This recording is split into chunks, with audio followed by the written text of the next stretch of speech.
waxaa rugta caafimaadka ee Dr. Macow lagu kordhiyay daweynta cudurrada carruurta iyo dumarka sidoo kale waxaad ka helaysaa adeega baarista sida HIV-ga ee cudurka AIDS-ka iyo TB-da jawaabtii adiga oo fadhiya oo run ahaantii uu ku ballan qaadayo Dr. Macow iyo howlwadeennadiisa in muddo nus saac gudahooda jawaabtiiba gacanta laga saaro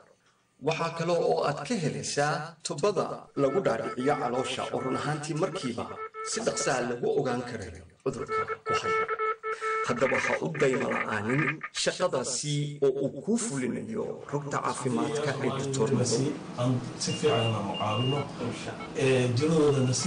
nasiida inaan garto ninkii inta aanan ku daaweyn karina waxaan geynayaa Jarmal